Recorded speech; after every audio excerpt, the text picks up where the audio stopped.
यह कहानी एक छोटे से गांव की है, जहां एक बूढ़ा आदमी अकेला रहता था। गांव वालों के बीच चर्चा थी कि वह आदमी अजीब था, क्योंकि उसने कभी किसी से बात नहीं की और हमेशा रात में ही बाहर निकलता था। लोग कहते थे कि उसके साथ कोई भूत है। एक दिन गांव के एक नवयुवक रोहित ने उस आदमी से दोस्ती करने का फैसला किया। उसने सोचा, अगर मैं उससे दोस्ती कर लूं, तो शायद मुझे उसकी अजीब आदतों का राज पता चल जाएगा। वह रोज उस बूढ़े आदमी के घर जाता और धीरे धीरे उनकी दोस्ती हो गई। एक रात बूढ़े आदमी ने रोहित को अपने घर रुकने का न्योता दिया।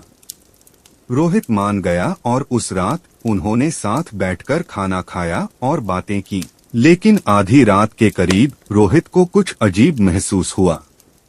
उसने देखा कि बूढ़ा आदमी चुपचाप दरवाजे की ओर देख रहा था। रोहित ने जब पलटकर देखा तो दरवाजे पर एक परछाई खड़ी थी। वह एक लंबी धुंधली आकृति थी जिसकी आंखें जलती हुई लग रही थीं। रोहित का दिल तेजी से धड़कने लगा। वह समझ गया कि वह कोई इंसान नहीं बल्कि एक भूत था।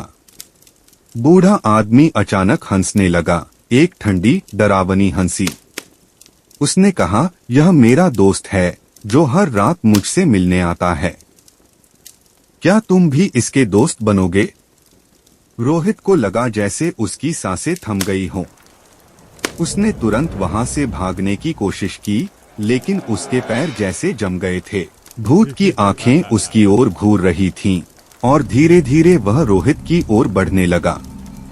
रोहित ने जैसे तैसे खुद को संभाला, दरवाजे की ओर दौड़ा और बिना पीछे देखे वहां से भाग गया।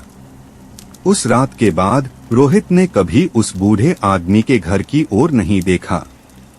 कुछ दिनों बाद गांव वालों को पता चला कि वह बूढ़ा आदमी अपने घर में मृत पाया गया। लेकिन उसकी मौत के बाद भी कुछ लोगों ने रात में उस घर से हंसी की आवाजें सुनी। बूढ़े आदमी और उसके भूत दोस्त की। वीडियो पसंद आई है तो प्लीज चैनल को सब्सक्राइब करें और जिस भी नई स्टोरी चाहिए वो कमेंट्री